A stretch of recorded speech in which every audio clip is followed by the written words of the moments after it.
Olá, boa tarde a todas e todos. Eu sou Luiz Cláudio de Santana. Estamos aqui para mais uma live do Sinfa. A live hoje é sobre o imposto de renda, retido na fonte. Nós tivemos muitos problemas agora, não aqui por parte do Sinfa, mas do nosso convidado, que não é mais nosso convidado, que não vai poder entrar, que é o Francisco Jorge, que é o contador perito judicial especialista em imposto de renda. Ele teve um problema, não sei qual foi o problema exatamente, mas ele não pôde entrar. Então, quem vai substituir o Francisco Jorge é a nossa outra contadora também, que atua aqui pelo sindicato, Eneida. Eneida vai falar com a gente também, ela está se adequando aí, porque por essa mudança, acho que ela já está até à disposição da gente aqui. Deixa eu falar com ela primeiro aqui. Cadê? Eneida Carla. Cadê a Eneida Carla? Deixa eu falar com a Eneida aqui. Cadê a Eneida? Cadê a Eneida? Só a Eneida. Boa tarde, boa tarde. Fala, Eneida. Boa tarde, Eneida. Para quem está nos assistindo aqui pelo YouTube, pelo Facebook, não sei o que é. Essa que está comigo aqui é a Eneida Carla. A gente está sempre, há muito tempo que a gente ouve aqui o nosso amigo Francisco Jorge falar, mas o Francisco Jorge ficou impossibilitado, não sei exatamente quais foram os problemas dele. Ele também estava meio assim reticente para falar, porque ele queria esperar a sanção do presidente sobre essa lei do Congresso e do Senado aí, mas ele não entrou. Então, quem vai falar com a gente hoje é ela, que também é especialista, é contadora, Eneida Carla. Eneida Carla, para quem é filiado do Sinfa, está conversando com a Eneida Carla direto, né, Eneida? Boa tarde, Eneida. Boa tarde, presidente. Boa tarde a todos os afiliados do Sinfa. Uma honra estar aqui. Pena que o Francisco não pode estar, mas... Não, mas é o Francisco. Me sinto honrado. Francisco fica para a próxima.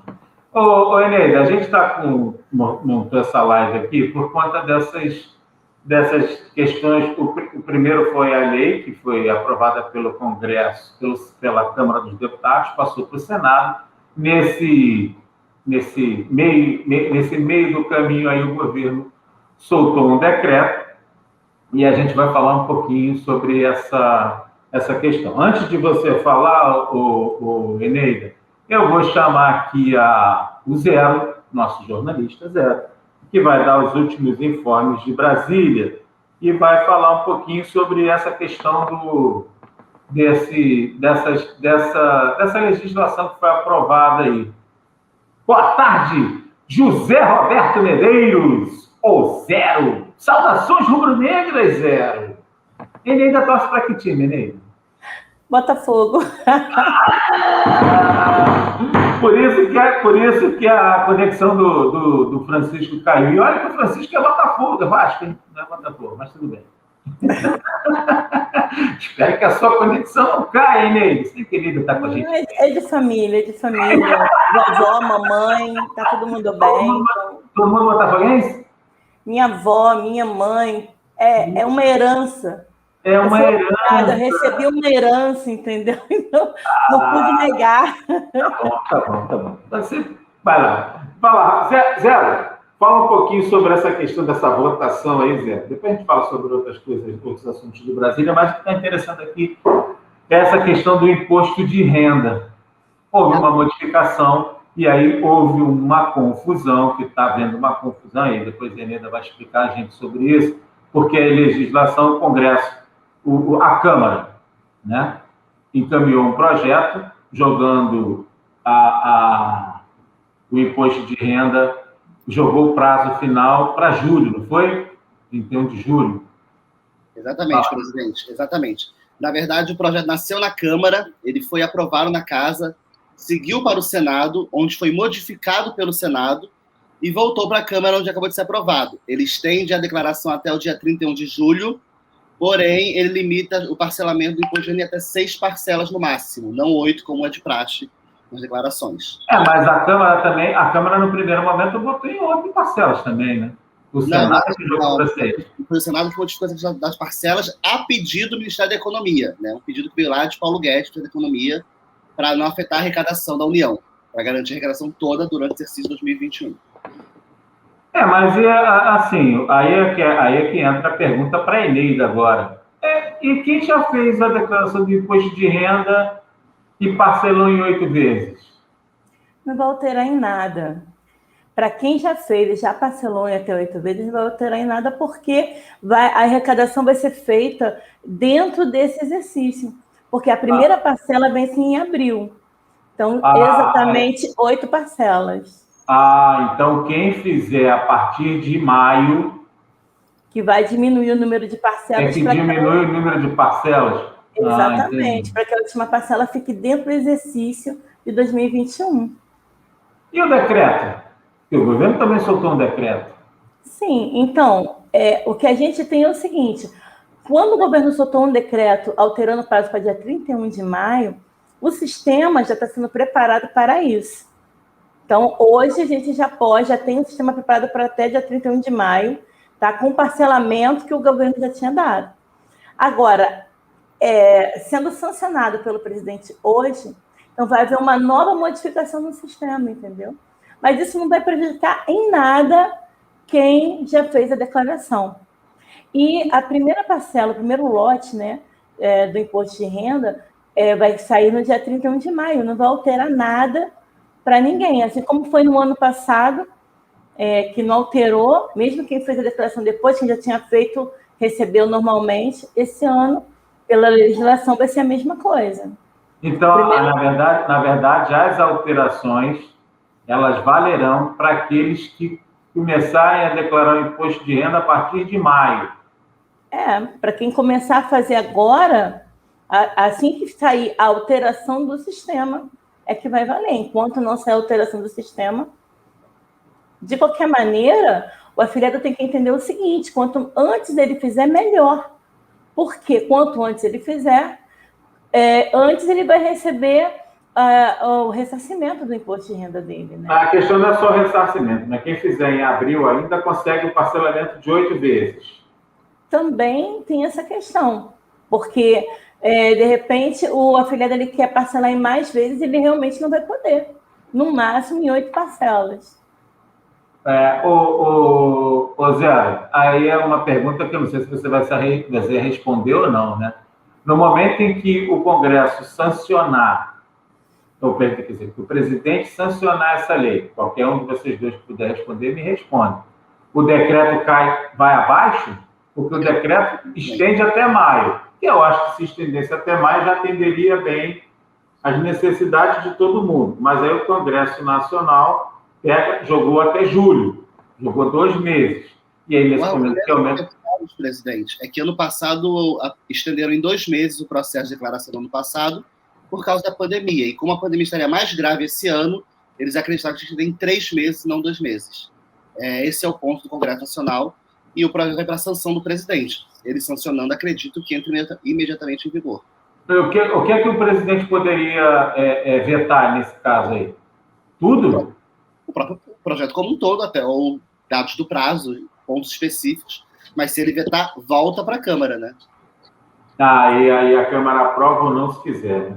Exato. E aí, mesmo que ele vete alguma coisa, se a Câmara entender que é necessário, vai aprovar, mesmo que o presidente vete. Mas nesse caso aí, como o próprio governo já estendeu por decreto, porque, na verdade, o governo também foi estimulado pela própria ação da Câmara, né? A Câmara se movimentou, fez a modificação jogando até julho, e o governo, é isso que eu digo, o governo se antecipou aí o decreto. Aí o governo simplesmente o presidente pode, nesse momento aqui, vetar, alegando que o decreto já atenderia.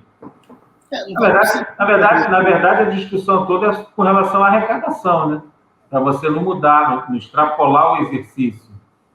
E quando você vê que o projeto foi modificado no Senado a pedido do Ministério da Fazenda, é um sinal que há um acompanhamento do governo sobre a tramitação desse projeto. Eu não acredito que ele não seja sancionado pelo presidente Bolsonaro, não. Apenas precisaremos aguardar a atualização do sistema, que o sistema vai ser atualizado, com certeza, para quem a preocupação e as perguntas que estão sendo feitas para mim é exatamente em cima dos parcelamentos, que foi até a dúvida inicial quando a gente resolveu fazer essa live aqui. São as pessoas que fizeram o parcelamento, elas seriam afetadas ou não? O projeto também não fala nada sobre quem já declarou, né? Mas quem já declarou não vai ser afetado, porque a pessoa já fez a sua declaração, já fez o seu parcelamento. O que está diminuindo o número das parcelas é apenas para continuar no mesmo exercício. Porque deixa eu te fazer... Vai, fala. Se o último dia, tá, para apresentação da declaração é 31 de julho, se fizer em 8 parcelas, já vai... Então dá, aí já está indo para o ano que vem. Entendeu? Então, por esse motivo, como o jornalista estava falando, o Zero estava falando, é que eles estão antecipando, estão limitando o número de parcelamento, diminuir um pouco. Mas o que eu estou falando é o seguinte, por conta da confusão que foi feita, e até eu entrei nessa confusão também. Deixa eu te explicar qual é a confusão que está sendo feita aqui. Quando você faz a declaração, você parcela, por exemplo, a declaração começou em março, você fez o parcelamento em março, e aí você já joga o parcelamento. Quando você joga o parcelamento, divide em 8 vezes. Você faz em março, você completa os 8 meses. Mas quando você faz em março, a primeira parcela já vem em abril. É isso? Ou você tem que esperar o final do período de declaração para a parcela vir? Não. Independente do dia que a pessoa entrega a sua declaração, a primeira parcela é 30 de abril. Entendi. Entendi. Se a pessoa entregar a declaração dela no dia 30 de abril, a primeira parcela dela é no dia 30 de abril. Então, ela faz no mesmo dia, né? No mesmo dia. Então, por isso que a gente sempre aconselha o filiado, venha o quanto antes, né? Porque você vir antes te possibilita você poder parcelar, você fazer com mais calma, né? Ter opção de escolha. Né? Entendi. Bom, já tem mais alguma informação para dar? Sobre imposto de renda, não, presidente. Tá, então você fica no stand-by, que daqui a pouco a gente volta para outras informações de Brasília. Valeu, Zé. Deixa eu te fazer uma pergunta, Eneida. Eneida, você que está fazendo as declarações do pessoal. Cadê o Zero, rapaz? O Zero? Esse pessoal que me assessora está fora do ar também. Cadê Zero? Zero para ficar em stand-by. Só eu e Eneida agora. Cadê? Tira o Zero, gente. Vocês estão prestando atenção? Não, ninguém está prestando atenção. Agora é só o Zero. Fala sério, rapaz.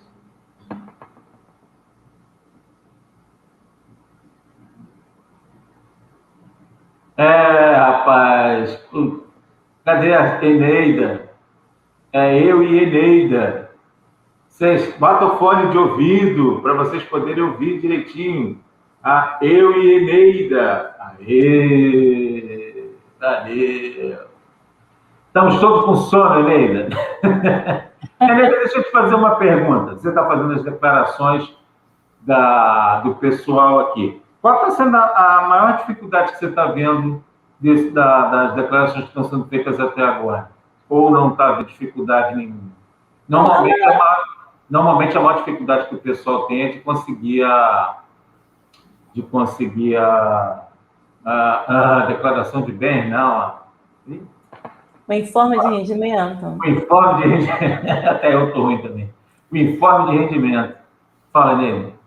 Agora, até que está mais fácil, as pessoas já estão começando a utilizar o aplicativo do SIGEP, né? Então, já está ficando um pouquinho mais fácil. Nesse sentido, eu estou vendo que esse ano as pessoas estão vindo, trazendo mais os seus informes. A maior dificuldade que eu vejo é o seguinte, o mesmo problema de sempre. Quando a pessoa recebe uma ação, ela não traz o comprovante você está me ouvindo bem? Estou vendo, vai falando. Ela não traz o comprovante de recebimento. Então, é um problema, um transtorno, porque tem que ir no banco, tem que pegar uma segunda via, entendeu? Ou tem que pegar a ação, trazer, apresentar a ação, porque é RRA, então a gente precisa colocar ali o número de meses, né? Ela recebeu um valor alto, mas é acumulado. Então, se a gente lançar no bruto, naquele valor que vier, ela vai pagar imposto de renda. Então, a gente precisa localizar para ver quantos meses que entraram no processo, para fazer o lançamento correto. E esse, para mim, no momento, tem sido minha maior dificuldade, porque realmente a maioria das pessoas não estão trazendo recibo, ou quanto ao processo, quando é feito aqui no Sinfa, rapidamente a gente consegue localizar a planilha de cálculo. Mas quando não é feito no Sinfa, realmente é complicado. Essa é a maior dificuldade que eu estou encontrando. Mas, assim, pelo Sinfa, de fato, tem essa vantagem. Antes de eu começar a fazer outra pergunta, deixa eu falar com quem está nos assistindo aqui. Eneida, sei lá, boa tarde não, vamos lá, Viveirinho, cheguei, me atrasei, boa tarde para todo mundo, quem se atrasou fomos nós, Virgínia, aqui a gente se atrasou. Doutor Genilton, boa tarde a todos. Agnaldo, boa tarde. Camila Correia, boa tarde. Francisco Jorge, boa tarde. César Marcelo, boa tarde, presidente. Boa tarde a todos os participantes dessa live. Sérgio Nilo, nosso diretor, está aqui. Antônio Moura, boa tarde. Luiz Bonfante, boa tarde. Ninguém tem pergunta para fazer. Todo mundo está dando boa tarde por enquanto. José Agripino, boa tarde. Jerônimo, boa tarde. Marcos Barreto, boa tarde. Boa tarde a todo mundo. Ninguém tem pergunta. Edson Cardoso, boa tarde. É o Coruja. Eneida, a gente, por enquanto, esse ano eu estou sentindo o pessoal um pouco devagar. É lógico que tem a questão da pandemia também, né?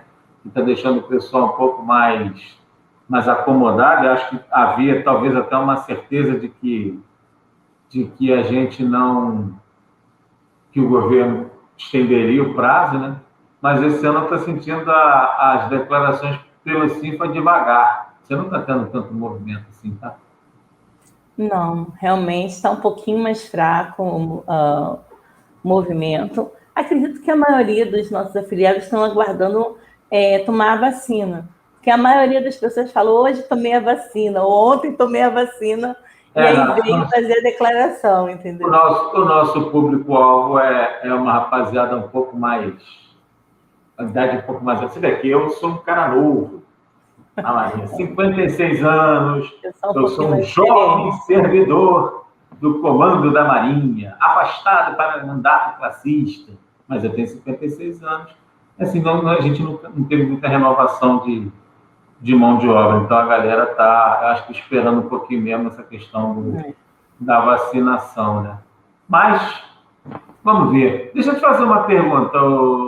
Quando a gente fez a live da outra vez, um dos assuntos mais abordados, ou que havia uma dúvida, até no dia que a gente fez a nossa live, tinha saído um decreto, uma portaria, ou um comunicado do governo falando sobre o auxílio emergencial e a declaração do auxílio emergencial. Você acha que essa questão do auxílio emergencial pesou, no caso, para o nosso público-alvo aí, servidores civis do Ministério da Defesa, que tenha dependente, algo parecido assim? Bom, então, referente ao auxílio emergencial, algumas pessoas, né, alguns dependentes, na verdade, não encontrei nenhum servidor, nenhum afiliado diretamente, mas às vezes o dependente recebeu o auxílio emergencial, entendeu? Então, o que eu tenho adotado com as pessoas que desejam é que ninguém é obrigado a lançar dependente. A verdade é que a gente coloca o dependente ali porque a gente quer uma dedução do imposto, né? Eu não sou obrigada a lançar dependente. No momento que eu não sou obrigada a lançar dependente, entendeu? Eu, por exemplo, não estou lançando nenhum dependente para mim esse ano. Então... você lança dependente ou não, se quiser, né? Você lança se você quiser. Você não é obrigado. Então, no momento que você não é obrigado, eu enxergo aí uma possibilidade. Agora, eu não sei o desdobramento, por exemplo. A pessoa tem um plano de saúde, tá? E lá no plano de saúde, a Marinha colocou dependentes. E aí, então, na própria DIRF, que foi apresentado pela Marinha, a DIRF é uma declaração, a Receita Federal é a declaração do contrário, né? É aí que a Receita nos pega, porque nós fazemos a declaração de imposto de renda e o nosso informe tem como base uma declaração que é entregue até dia 28 de fevereiro, que se chama DIRF. E ali, todas as empresas, né, públicas ou privadas, informam à Receita Federal tudo que pagou a cada um de nós. Então, eu não sei se... Mas você não pode desvincular? Não pode fazer uma desvinculação? Essa é a questão. Eu não sei, o dependente, no momento da gente fazer a declaração de imposto de renda, não é obrigatório você colocar. Você pode colocar ou não. Por exemplo, você coloca... Não, mas eu estou falando dessa questão do imposto de renda aí que você está falando. Porque eu entendi o que você está falando. Você paga o imposto de renda dos seus filhos e aí você declara, na declaração do plano de saúde, você declara seus filhos também. Mas aí, nesse momento, você tem que colocar ele como seu dependente, aí, ele recebeu o auxílio emergencial, quero me desvincular. Tá, o governo encaminhou para a Receita Federal, lá, no caso, o Comando da Marinha encaminhou que eu paguei meus dependentes. Tá, eu não posso fazer uma desvinculação, no caso do plano de saúde, meu pessoal, da minha esposa pessoal, desvincular dos meus filhos? É justamente isso que eu estou fazendo. É isso que eu estou orientando. Desvincule, porque não há uma obrigação legal. Então, nós não somos obrigados, por força de lei, a colocar o dependente na sua declaração de imposto de renda. Não, mas a minha pergunta, eu entendi o que você falou, mas a minha pergunta seria essa. Eu desvincularia do plano de saúde também. Então, não há necessidade de desvincular do plano de saúde. Ah, tá. Eu vou dar um exemplo, assim, eu vejo dessa forma, né? Então, não sei se vai ter alguma linha de raciocínio de uma outra forma. Eu entendo a legislação dessa forma. É como um casal, né? Eles são casados e não fazem a declaração de imposto de renda conjunta. Cada um faz a sua. Não há uma obrigação legal de um casal fazer a declaração conjunta. Isso não existe. Então, pode perfeitamente a esposa fazer a declaração de imposto de renda dela separado do marido, mesmo que seja comunhão de bens, comunhão parcial de bens, não importa. Isso é legal, entendeu? Então, como não é uma obrigação legal de fazer essa declaração, então não vejo necessidade de colocar. Mas eu paguei plano de saúde. Eu quero declarar o plano de saúde. Eu posso... Não vai pagar. Aí isso não vai se beneficiar disso. Por exemplo, eu fiz um pagamento de plano de saúde para o meu marido. Eu não vou ter como me beneficiar do plano de saúde que eu paguei para o meu marido se ele não for dependente. Exatamente. Então, eu tenho que decidir. Digamos que meu marido tenha recebido o auxílio emergencial. Ele recebeu. Então, vamos dar um exemplo. Então, se eu tirar ele como meu dependente, tudo bem, eu não vou devolver o auxílio emergencial, mas eu também não vou me beneficiar do plano de saúde, do imposto de renda, do plano de saúde, da escola. Então, é isso que eu estou falando. No momento em que eu desvinculo meus filhos por terem recebido o auxílio emergencial, eu não me beneficiarei da questão de ter pago o plano de saúde dele. Não. Mas o meu, e no caso, eu pago, vamos supor, eu pago o meu, da minha esposa e meus 2 filhos. Meus 2 filhos receberam auxílio emergencial. Sim. Minha esposa não. É essa pergunta que eu estou fazendo para você. Quando meus filhos receberam auxílio emergencial, eles não vão entrar como meu dependente. Mas no plano de saúde, porque o plano de saúde ele vem, existe lá o esclarecimento de quais foram os pagamentos que você efetuou. E aí, no caso de declaração do imposto de renda, eu pego esse espelho do plano de saúde e desvinculo meus filhos. Coloco só eu e minha esposa. Sim.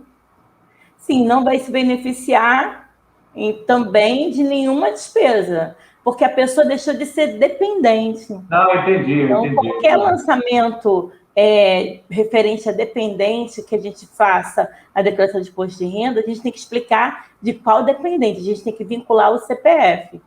Então, se você pagou escola, precisamos vincular o CPF.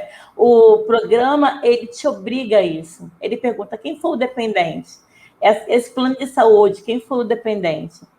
E, na verdade, a gente lança o dependente Porque a gente lança o dependente para se beneficiar e ter um desconto na declaração de imposto de renda.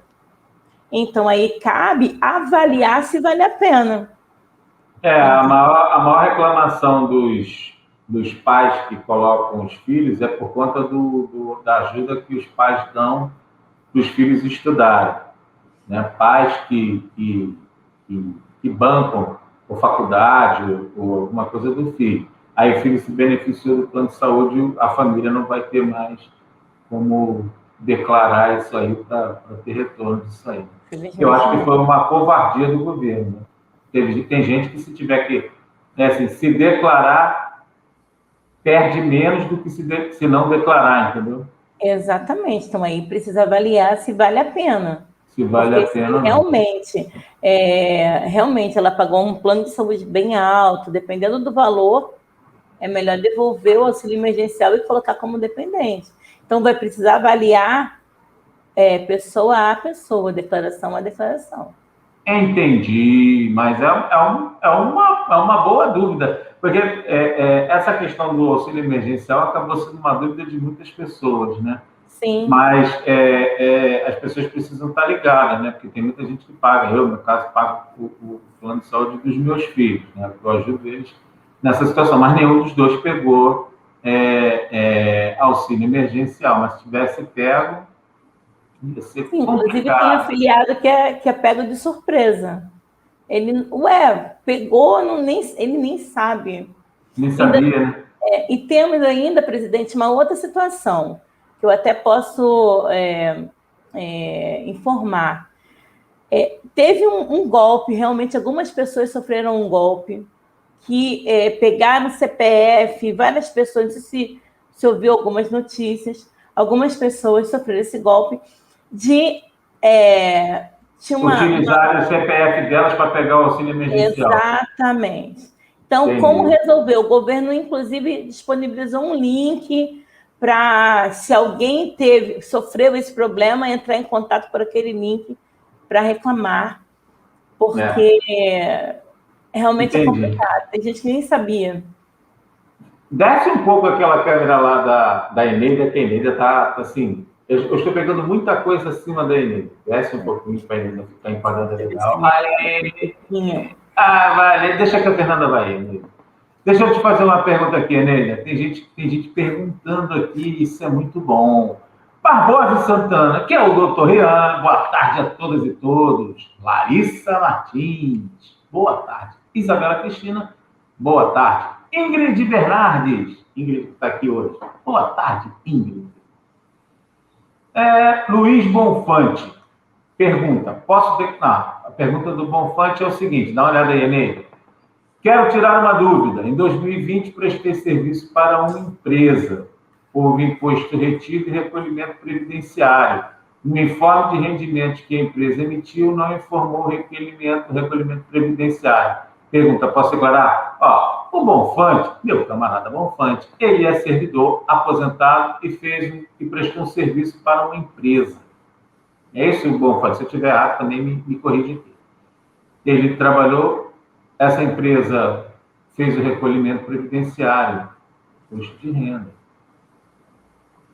No informe de rendimentos que a empresa emitiu, não informou o recolhimento previdenciário.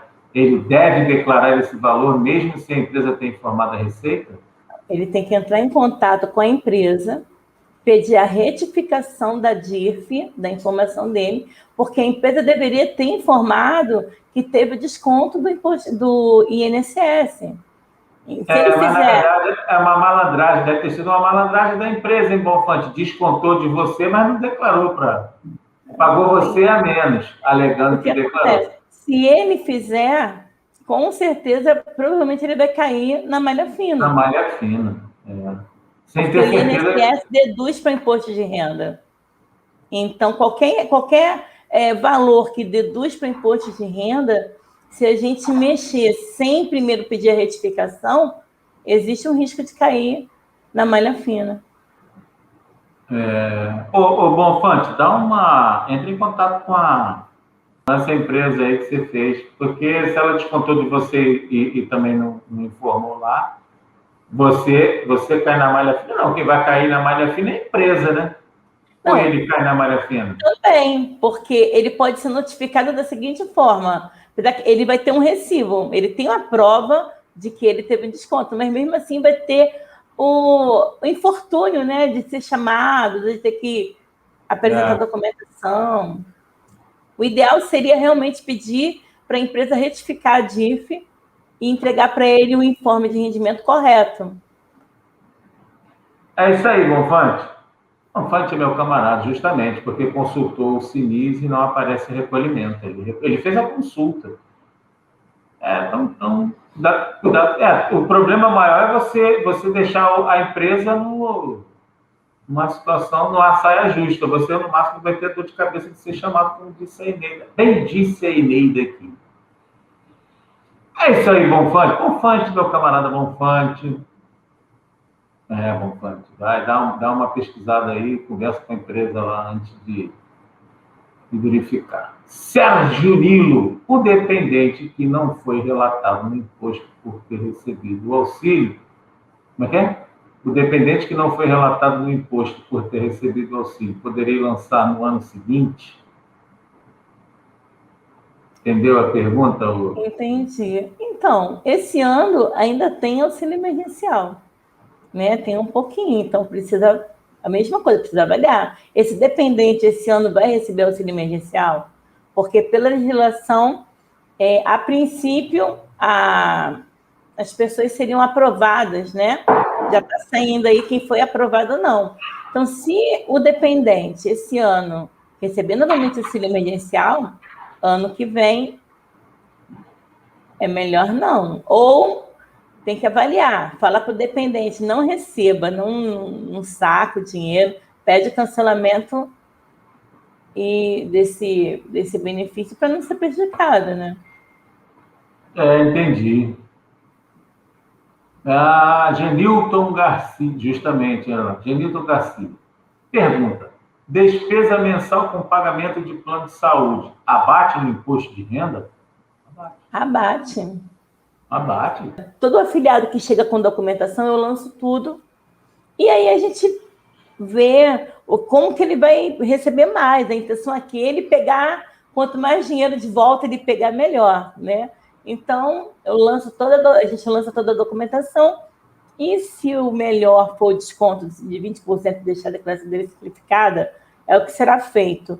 Ou se o melhor for a completa, é o que será feito. Depende da quantidade, do valor, né? Do plano de saúde, ou da escola, da despesa que ele pagou, dedutível do imposto de renda que tiver para lançar. Entendi. Bom, vamos ver se a gente tem mais alguma pergunta. Janete Gachê, boa tarde. Luiz Bonfante agradeceu. Bom, eu acho que não temos mais dúvidas sobre a questão do imposto de renda. Alguma observação que você queira fazer?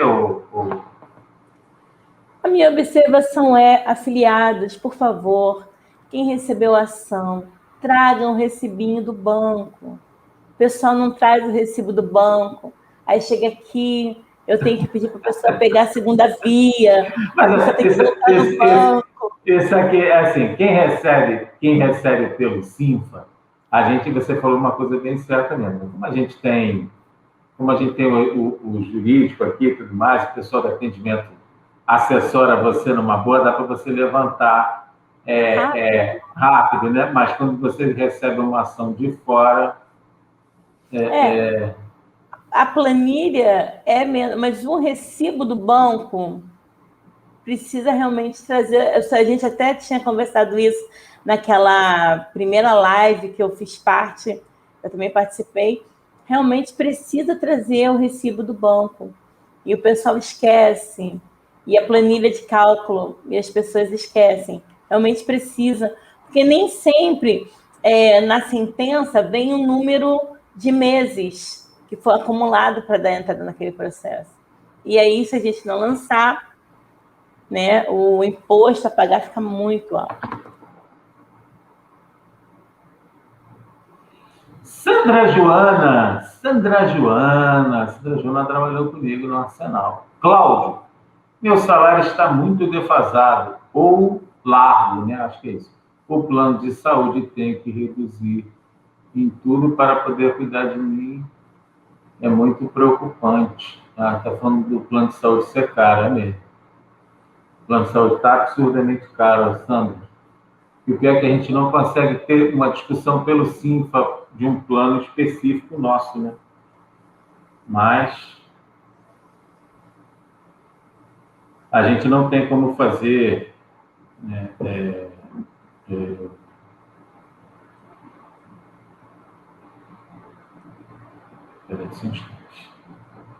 a gente não tem como fazer nada, nenhuma discussão sobre isso mesmo, né?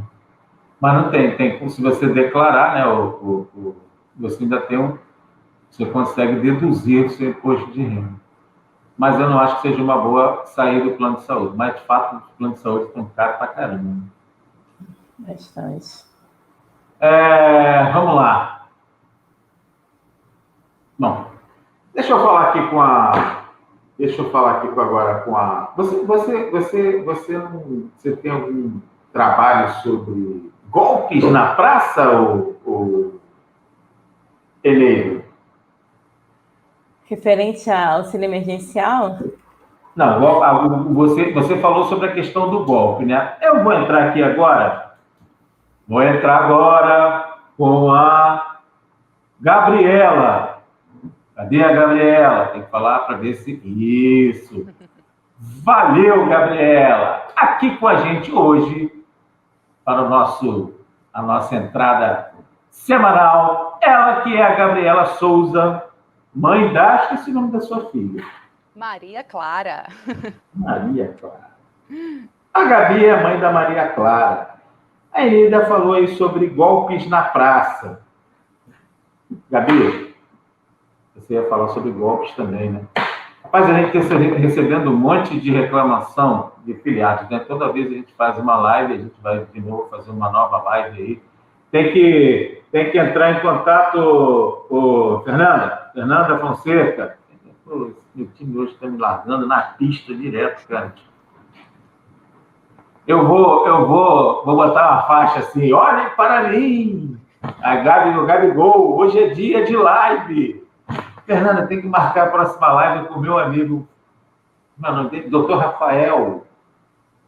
Fernanda está aqui do lado. Vem cá, Fernanda, parece que está todo mundo vendo você. As pessoas acham que eu fico falando sozinho, vocês estão vendo Fernanda aí. A mãe do Isaac e a mãe do Joãozinho, que começou a andar hoje, por sinal. Tem que marcar uma live com o Dr. Rafael para falar sobre golpes na praça. A Eneida falou aqui, Gabi, sobre golpe que está acontecendo, que aconteceu de fato muito, das pessoas usarem o CPF de servidor público, de militar também, porque muita gente não sabia que o seu CPF estava sendo utilizado, mas foi utilizado para pegar o auxílio emergencial. Mas tem outras questões de outros golpes que estão acontecendo aí direto. Não é isso, Exatamente, Gabi? presidente, exatamente. Principalmente com relação a empréstimos consignados. Nesse momento de pandemia, é crescente o número de vítimas de servidores públicos, pensionistas, aposentados, militares, do golpe que envolve a contratação fraudulenta de empréstimos consignados. O que acontece? Investigações realizadas pela Polícia Civil, por intermédio da Delegacia Especializada de Coordenação de Repressão aos Crimes contra o Consumidor, apontam que supostas organizações criminosas com atuação de diversos estados e país criaram empresas com esse objetivo, né, de aplicar golpes justamente em servidores públicos, porque até os golpes hoje em dia estão organizados. Há quadrilhas específicas para golpes em auxílios emergencial, há quadrilha especializada para golpes em servidores públicos, e a investigação da Polícia Civil apontou que, na verdade, essas empresas fraudulentas também têm a colaboração de agências bancárias. Não vamos generalizar, mas de alguns funcionários de certas agências bancárias que acabam repassando informações sigilosas até, né, pessoais daquele servidor, inclusive contra-cheque, então a empresa ela vai se baseando nesse caminho e consegue fazer o contato. E o servidor que recebe o telefonema, e quando do outro lado da linha alguém já está confirmando praticamente metade dos seus dados, para você passar a outra metade é fácil. Você acaba acreditando que aquela ligação é verídica, realmente aquela empresa existe, e também acontece uma falsa ilusão vai até um alerta agora, tá, gente, de assim, uma facilidade muito grande. O dinheiro vai ser depositado de forma imediata, um valor que você achava que não iria conseguir emprestada, aquela empresa te oferece, joga lá em cima com juros muito pequenos. Então é sempre bom desconfiar, porque quando a esmola é demais, o santo desconfia, né?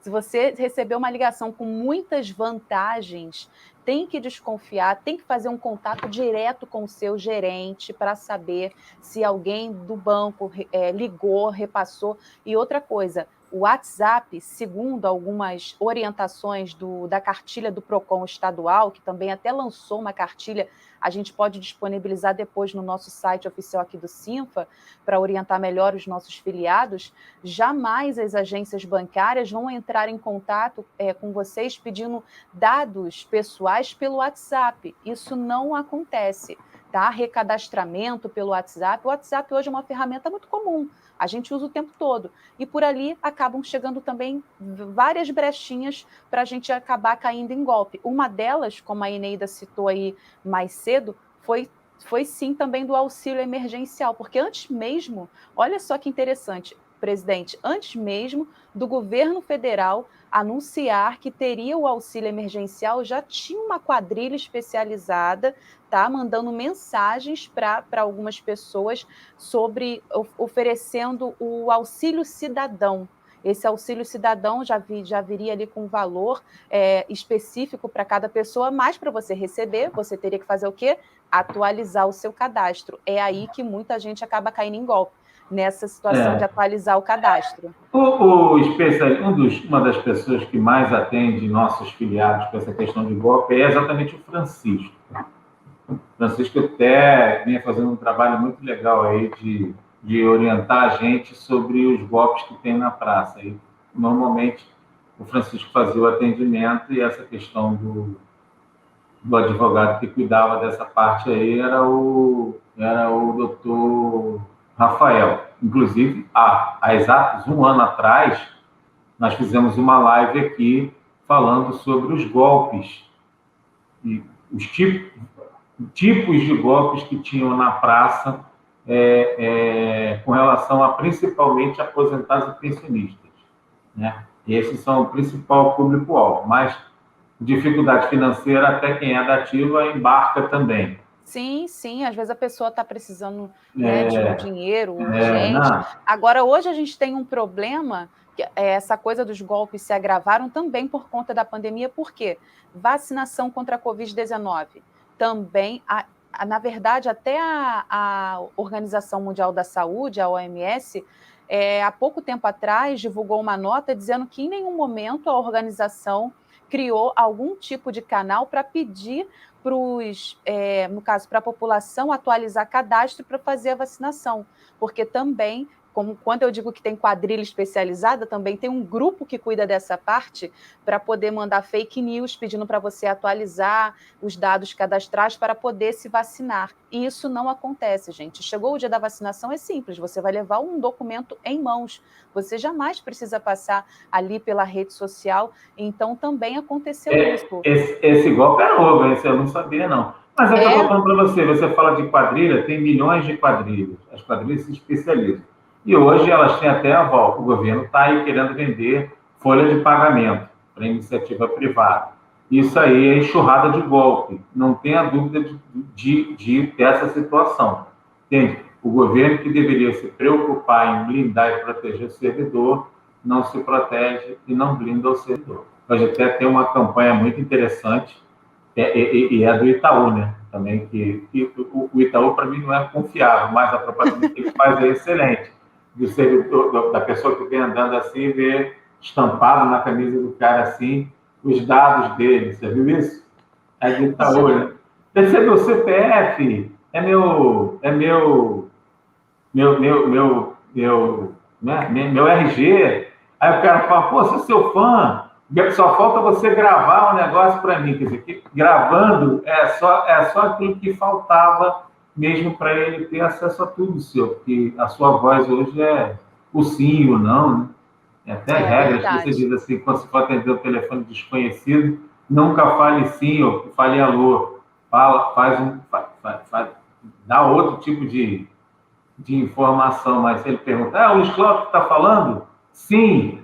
Entende? Aí você já está dando sim, porque ele pode usar esse seu sim no futuro, numa gravação de um possível sim. E estou eu respondendo sim.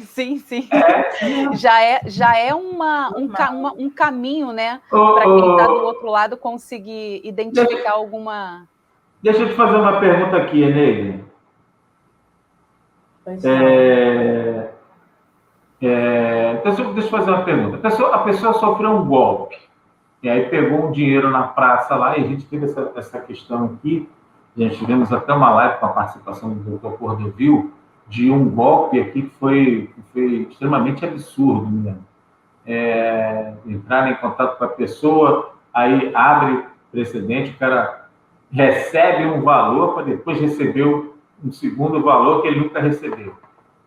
É assim, ele sofreu um golpe, e aí, teoricamente, o dinheiro não foi para ele, mas aparece para a Receita Federal, vai aparecer como para ele o dinheiro.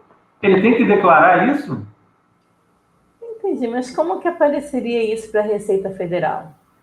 Não, eu estou perguntando, a Receita pode, se o dinheiro cair na conta dele... Mas se o dinheiro cair na conta dele, não é golpe, né? Que golpe que seria? Não estou entendendo, desculpa, presidente. Não entendi. Estou perguntando aqui, como é que foi aquele último golpe que as pessoas receberam aqui? Teve um servidor que recebeu um valor.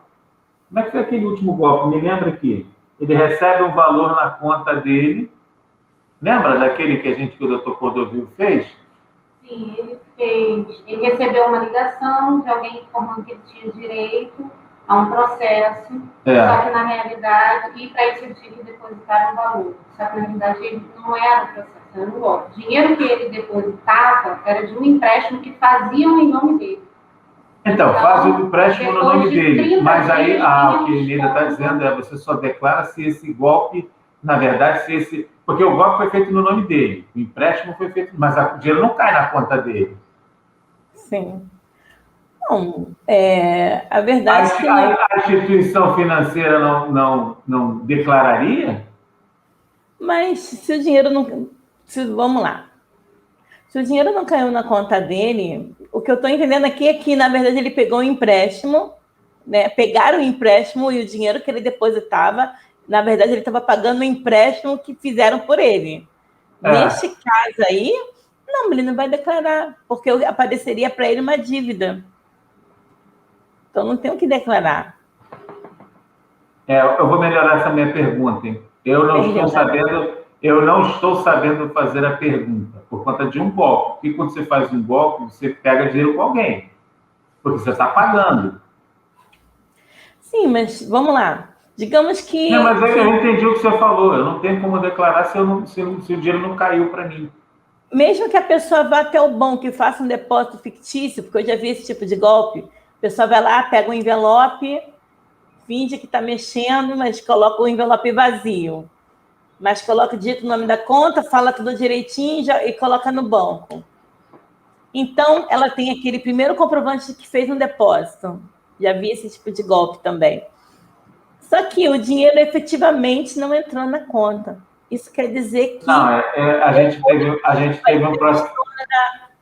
A gente teve um golpe aqui que foi assim... eu vou te contar porque o Sérgio sempre relata esse golpe aqui. Uma vez veio uma afiliada aqui, veio acompanhada da neta dela. E aí ela pegou e falou, vocês são sindicato? Sim. Acontece o seguinte, minha avó recebeu uma ligação que teria 80 mil reais para receber, 79 mil reais para receber, ainda botaram os quebrados lá, o dinheiro estaria bloqueado na conta, entende? Mas para que ela pudesse sacar, ela teria que pagar um valor referente a 20% desse valor. Tem, aí 80 mil, 20% é 16 mil. Se você não pagar os 16 mil, você não desbloqueia o valor que está depositado. Era uma senhora, a senhora viu, cresceu o olho com 80 mil, fui lá na loja, fez um empréstimo, foi lá naquele banco, esqueci que fazia, BMG, fez um empréstimo tipo de 17 mil reais, 16 mil reais, fez um empréstimo para depositar na conta que foi dada. Ela fez um empréstimo de 16 mil reais.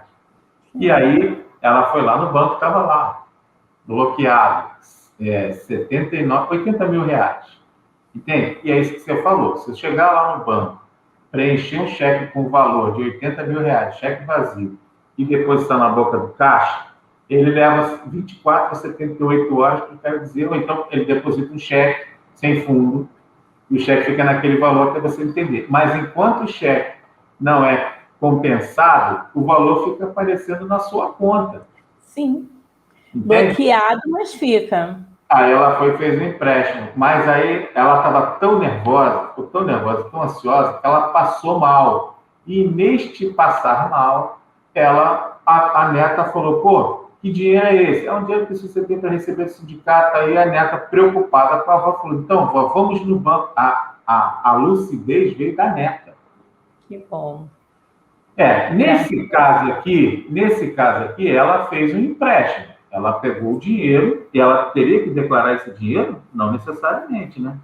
Não, mas, na verdade, quando a pessoa pega um informe de rendimento no banco ou seja onde ela fez o empréstimo, o que vai aparecer ali é o valor que ela tinha em 1º de janeiro e o valor que ela vai ter em 31 de dezembro. Então, o que acontece no meio não vem desmembrado, entendeu? O que vai aparecer ali, o que iria aparecer ali, que ela teria mas nós tivemos um caso recente de um golpe aqui, que foi até o Francisco também, que foi procurado aí para fazer. E aí teve uma situação que entrou um dinheiro na conta do cara, o cara teve que devolver. Mas tudo bem, deixa eu...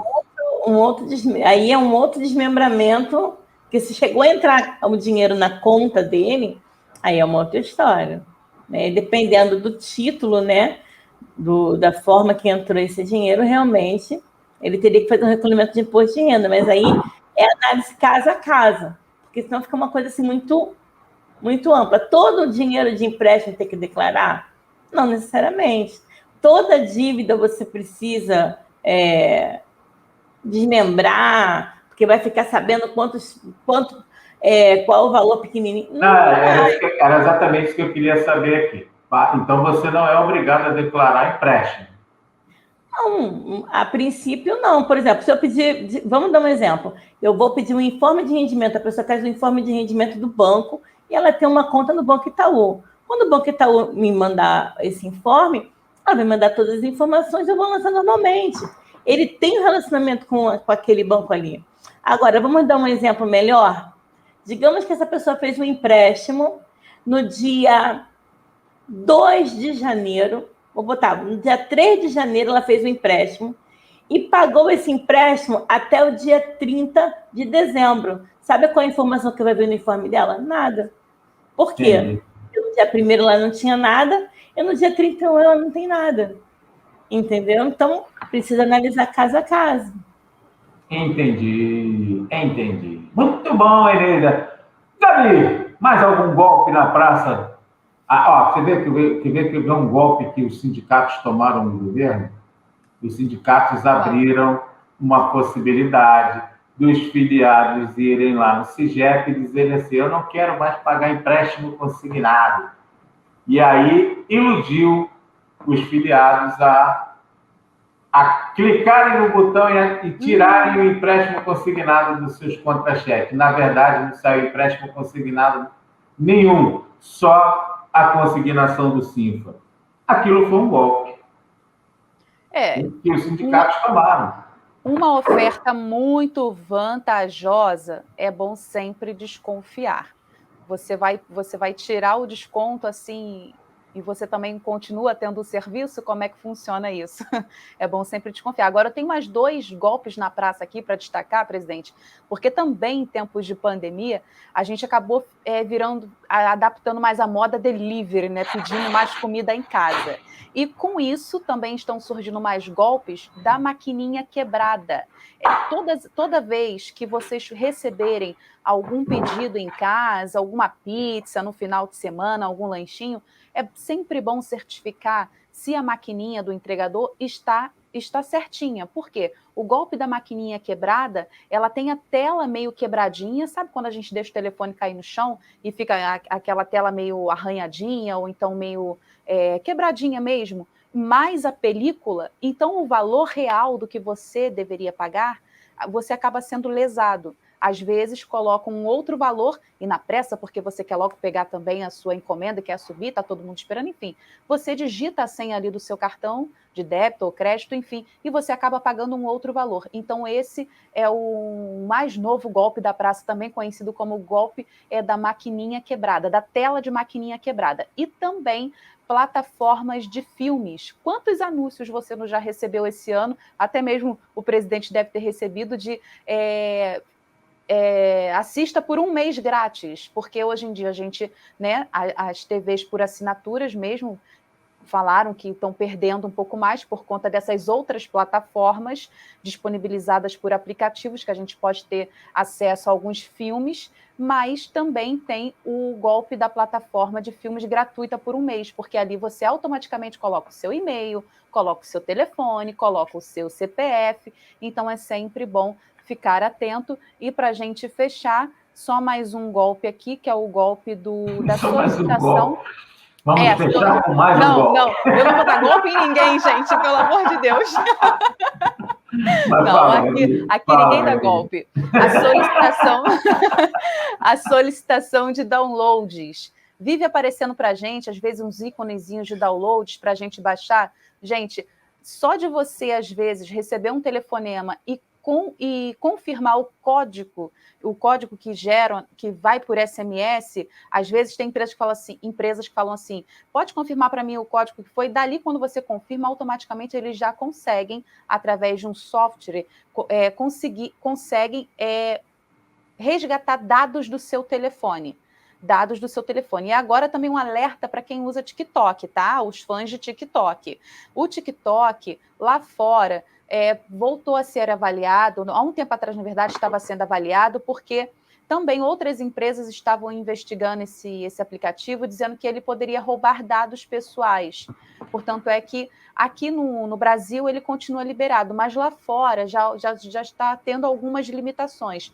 Não que você não possa usar, mas é sempre bom também você tentar limitar mais os seus contatos. Às vezes a gente tem a mania de deixar tudo muito aberto, rede social, enfim, Instagram, Facebook notificação, você pode receber solicitações de amizade de pessoas que você nunca ouviu falar na vida.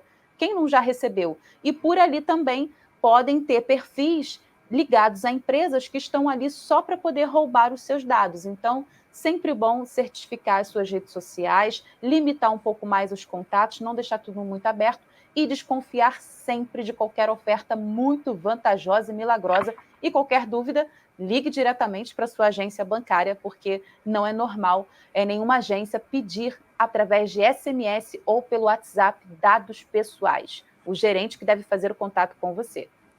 Entendi. É isso aí, Gabi. Encerramos o golpe? Não acabou. Encerramos, não vou dar mais golpe a ninguém. Deixa eu falar aqui. Vamos lá. Deise Soares, boa tarde. É a nossa Deise aqui, né? Deise Soares. Boa tarde, Deise Soares. Francisco, excelente tarde. Desculpa a ausência. Francisco, você não entrou quando podia. Para mim, você estava com problema aí de situação. Aí a Eneida te substituiu. Te substituiu. Foi. Ok? Fica para a próxima. Também, tá tranquilo. Aí você entrou aqui no meio da live, aí que eu não entendi mais nada, mas tudo bem. Demos uma cochilada. Carlão 3M. Carlão 3M. Uma boa live. Tem. Luiz Bonfante, sobre a situação da nossa amiga Joana, acho que é a situação de todos, que podemos ter feito futuras reivindicações sobre o aumento do ressarcimento de saúde que está congelado. Ô Bonfante, deixa eu te falar sobre a última conversa que nós tivemos com o governo federal, ainda era naqueles 2 anos de Michel Temer. Nós tivemos uma conversa lá com o secretário de Relações do Trabalho, e ele falou que aquele assunto seria levado para o presidente, porque a per capita, né, aquele ressarcimento que o servidor recebe, de fato, estava muito baixo, e que seria encaminhado para o governo para ações futuras. Mas depois que entrou o novo presidente da República, Paulo Guedes, putz, a nossa situação ficou horrível, horrível. Não conseguimos avançar em mais nada. Nada. Ele ainda vem com uma granada para colocar no nosso bolso, né? Deveria ser adotado um percentual sobre o valor do plano, assim estaria associado ao aumento do plano, é verdade. Mas a gente não teve mais dificuldade, não teve mais possibilidade de discutir com esse governo. De primeira ideia, é tomar cuidado com principais golpes e tomar muito cuidado, por exemplo, mantenha seus documentos por perto, desconfie dos testes online, cuidado com sites de compra. É verdade. Atenção a descartar cartões, documentos e conta, monitore seu CPF, cuidado com e-mails de alerta, golpe do prêmio. Toda vez que eles criam uma possibilidade de golpe, eles facilitam, né? Aqui, Fernando trouxe para mim aqui, ó, o Eneida. Deixa eu só mostrar para você aqui, Eneida e Gabi também, fica aí. O golpe foi o seguinte, os golpistas fizeram contato com o filiado. Cadê a Gabi? Só a Gabi? Esse hoje tá bom. Cadê a Gabi agora? Meu Deus do céu. Tudo bem. O golpe foi o seguinte, Eneida. Os golpistas fizeram contato com o filiado, disseram que ele tinha um valor de ação a receber, mas que para isso era necessário fazer um depósito referente a honorários na conta dele. Como o filiado não tinha dinheiro, eles solicitaram os dados do CIGEP dele para fazer um empréstimo para que ele pudesse ter o valor de honorários. Mas, na realidade, eles fizeram um empréstimo muito superior ao valor informado. Parte do empréstimo ficou na conta dele, como se fosse ação, e a outra parte o próprio servidor transferiu para os golpistas, acreditando que o valor recebido era da ação. Foi um golpe muito bem bolado, um golpe novo na época, na praça, Eles aplicaram o golpe em algumas pessoas, mas é sempre com a questão da ilusão. Ilude as pessoas que eles têm dinheiro para receber, e aí as pessoas embarcam nessas ondas. Bom, queria agradecer aqui a Eneida, que nos atendeu nessa demanda emergencial, que foi substituir aqui o Francisco. Queria agradecer a Gabi. Eu vou falar agora com o Zé, que o Zé vai trazer. Eneida, muito obrigado. Bora. Considerações finais, Eneida? Não, para mim foi uma honra participar e uma surpresa, mas tomara que tudo se resolva da melhor forma, para que todo mundo possa fazer a sua declaração, todo mundo possa receber, né, seu ressarcimento o mais rápido possível e parcelar pelo maior número possível, né? Então, uma boa tarde para todos. Valeu, Eneida. Obrigado, tchau, tchau. Gabi. Obrigado, Gabi. Gabi, valeu também, Gabi. Tchau, Gabi. Vamos lá, Zé. Deixa eu falar com o Zé aqui agora, para a gente fechar nossa live de hoje. Cadê o som do Zé? O Zé está sem som. Notícia quentinha aqui, presidente. O plenário do STF acabou de confirmar a decisão do ministro Barroso, que deu aquela liminar para a CPI da Covid-19 no Senado, né? Foi 10 votos a 1, apenas o ministro Marco Aurélio divergiu, mas mesmo a divergência do ministro não foi contra o voto do ministro Barroso. Ele divergiu, mas falou que se fosse ele o relator da liminar, também daria liminar. Então foi uma derrota muito grande para o governo no STF nesse momento. Ele divergiu do que exatamente? Ele alegou que não era nem para ser apreciado o tema pela casa, que só foi cumprida a Constituição. Que ele daria liminar, mas ele não quis votar. Entendi. Foi mais... assim, mas a CPI do Senado vai investigar estados e municípios? De certa forma, sim, presidente. Né? Ela não vai investigar as ações nos pormenores dos estados e municípios, mas ela vai investigar o que foi feito com as... repasse. Tá. Como o repasse da União acaba entrando na discussão também. Na investigação. Agora, uma CPI onde o governo não vai ter maioria, né? A maioria será composta por parlamentares ditos do bloco independente do Senado, o que tira o controle sobre a decisão. E para piorar o clima da CPI, né, o Ministério Público Federal acabou de oferecer denúncia contra o ministro Pazuello pelo caos na Amazônia. Né? Ele e mais o secretário de Estado da Amazônia e outros membros da estrutura ministerial foram denunciados agora pelo Ministério Público Federal. Então, é CPI no Senado, é ação do Ministério Público Federal e decisões de sequência contrárias do Supremo Tribunal Federal contra o governo. E em relação ao impeachment do Alexandre de Moraes? Olha, o tema veio à tona mais com aquela conversa vazada do senador Cajuru com o presidente Bolsonaro, né? Mas a questão é que o que o presidente pediu não cabe ao Supremo fazer, né? Quem tem que apreciar o pedido de impeachment do ministro do STF é o presidente do Senado, o Rodrigo Pacheco, e não os próprios ministros do STF para deliberar sobre isso, né? Na verdade, o que o STF fez na questão da CPI da Covid foi apenas cumprir o rito constitucional, né? De garantir o direito da minoria. Entendi. Bom, hoje ainda vai ter Agora, o Supremo ainda discute hoje a questão do Lula? Está discutindo nesse momento a questão do presidente Lula, se a validade das anulações das questões da Lava Jato com o ex-presidente. E o que é que você acha? Mais uma derrota do governo? Eu acho que o governo tem mais uma derrota aí, né? Lembrando que ainda teve a derrota da Rosa Weber ontem, que cassou vários pontos do decreto de armas do presidente Bolsonaro, e ainda hoje o ministro Marco Aurélio reviu uma decisão do governo de suspender pagamento de Bolsa Família no Nordeste, né? Então, assim, são derrotas sucessivas que o governo acumulou essa semana no Supremo Tribunal Federal. Tudo isso porque tentou provocar o Cajuru, né? Aliás, não sei quem provocou a quem, porque o Cajuru também não é confiável. Putz, nossa Senhora. Um pouco. Mas a gente a gente continua mal nas pernas aí. Bom, gente, queria agradecer, queria agradecer a presença aí hoje. Qualquer informação a gente bota na nossa página lá.